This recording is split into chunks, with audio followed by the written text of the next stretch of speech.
স্থানীয় সরকার, পল্লী উন্নয়ন ও সমবায় মন্ত্রণালয়ের উপদেষ্টা আসিফ মাহমুদ সজীব ভুঁইয়া বলেছেন, সেনাপ্রধান জেনারেল ওয়াকারুজ্জামান বুকে পাথর চাপা দিয়ে ডক্টর ইউনূসকে প্রধান উপদেষ্টা করার সিদ্ধান্ত মেনে নিয়েছিলেন।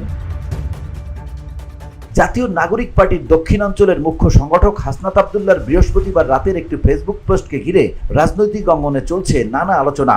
এর মধ্যেই শুক্রবার দুপুরে হাসনাত আব্দুল্লাহর ভেরিফাইড আইডি থেকে আসিফ মাহমুদের একটি ভিডিও পোস্ট করা হয়।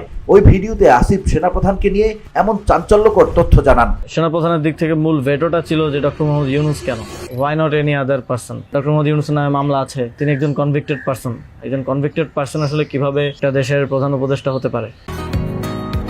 বসুন্ধরা, উত্তরা, বনশ্রী, কুড়িল ও বাড্ডা সহ রাজধানীর বিভিন্ন স্থানে অভিজাত ও অত্যাধুনিক মানের ফ্ল্যাট কেনার এক নির্ভরযোগ্য প্রতিষ্ঠান প্লেজেন্ট প্রপার্টিজ লিমিটেড।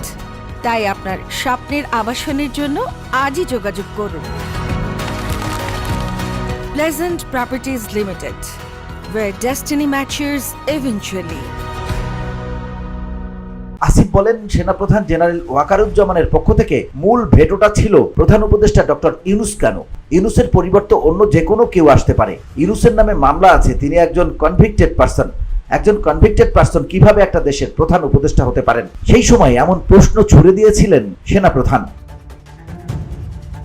আসিফ মাহমুদের সেনাপ্রধান বলেছিলেন, আওয়ামী লীগ একটা লোককে একেবারেই দেখতে পাচ্ছে না এবং বাংলাদেশে তো আলটিমেটলি 30-40% লোক আওয়ামী লীগকে সাপোর্ট করে। এই 30-40% লোকের মতামতের বিরুদ্ধে গিয়ে একটা লোককে প্রধান উপদেষ্টা করা কি উচিত? আওয়ামী লীগ একটা লোককে একেবারেই দেখতে পাচ্ছে না এবং বাংলাদেশে তো আলটিমেটলি 30-40% পিপল আওয়ামী লীগকে সাপোর্ট করে। এই 30-40% পিপলের মতামতের বিরুদ্ধে গিয়ে একটা লোককে প্রধান উপদেষ্টা করা উচিত? সেনাপ্রধান লাস্ট আমাদেরকে বলেছিল যে আমি বুকে পাথর চাপা দিয়ে এই সিদ্ধান্তটা মেনে নিচ্ছি। আসিফ বলেন, সেনাপ্রধান সর্বশেষ আমাদেরকে বলেছিলেন বুকে পাথর চাপা দিয়ে আমি এই সিদ্ধান্তটা মেনে নিয়েছি। VOD Bangla news desk.